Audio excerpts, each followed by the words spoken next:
ఒకరోజు ఒక సేటు తన షోరూం ప్రారంభోత్సవానికి ఒక పెద్దాయన్ను ఆహ్వానించాడు. కార్యక్రమానంతరం ఆ పెద్దాయనకు తగిన సత్కారం చేసి, నా షోరూంలో దాదాపు 20,000 రకాల వస్తువులున్నాయి, వీటిలో మీకు నచ్చినవి ఎన్ని కావాలన్నా తీసుకోండి అని అన్నాడు.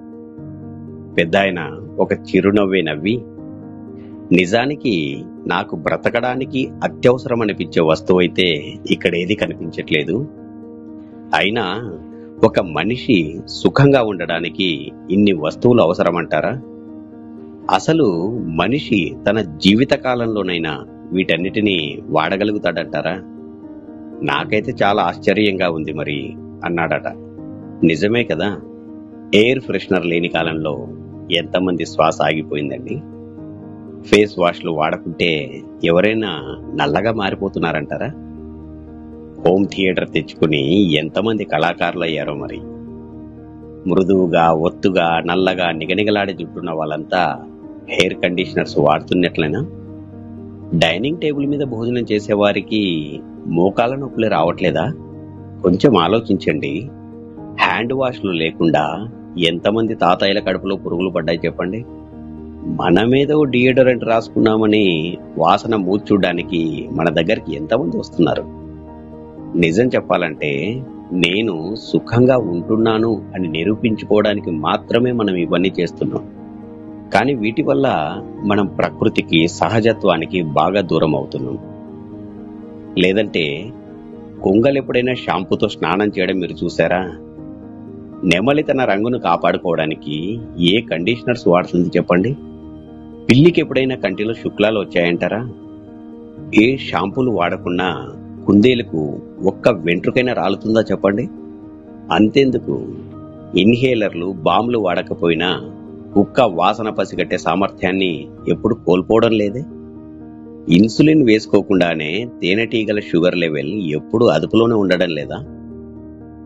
ఏ అలారం లేకున్నా సమయానికి కోడి కుక్కరుకో అని అరవట్లేదంటారా? కానీ ఒక్క మనిషి మాత్రమే డబ్బులిచ్చి మరీ కష్టాలను, దుఃఖాలను కొని తెచ్చుకుంటాడు. కరెంటు పోతే ఒక చింత, ఇంటర్నెట్ బంద్ అయితే మరో చింత, మొబైల్ ఛార్జర్ పని చేయలేదని ఒకరు విసుక్కుంటే కేబుల్ టీవీ రాలేదని మరొకరు ఏడుస్తారు. మేకప్ సరిగా లేదని ఓ అమ్మ బెంగ పెట్టుకుంటే మ్యాచింగ్ డ్రెస్సే దొరకట్లేదని ఓ అమ్మాయి నిరాశ. ఎటు చూసిన ప్రపంచంలో చింత, దుఃఖం, భయం, నిరాశ, నిస్పృహలే కనిపిస్తున్నాయి. ఒక మనిషి 10 నిమిషాల్లో కనీసం ఓ 20 సార్లైనా అసంతృప్తికి, అశాంతికి, అసహనానికి గురవుతున్నాడనడంలో ఎటువంటి సందేహమూ లేదు. కానీ పచ్చడి మెతుకులు తిని ఆరుబయట చెట్టు కింద ఒక పేదవాడు హాయిగా నిద్రపోగలుగుతున్నాడు. అటువంటి వాడిని ఏడిపించాలంటే మాత్రం ఆ దేవుడు దిగి రావాల్సిందే. సుఖమన్నది వాస్తవానికి ప్రతి ఒక్కరి అంతరంగంలోనే దాగి ఉంది. అది ఆత్మ స్వధర్మం. మనల్ని మనం యథార్థంగా గుర్తించగలిగిన నాడు, ఎదుటివారిని మనలాగే చూడగలిగిన నాడు ఆ సుఖమెంతో దూరం లేదు. కానీ మనమంతా ఆర్భాటాలకు, హంగులకు, ఇతరుల ముందు మనల్ని మనం ప్రదర్శించుకోవడానికి అలవాటు పడ్డాం చూసారా? లేదంటే మనిషి సుఖంగా జీవించడానికి పెద్ద ఖర్చేమీ కాదు.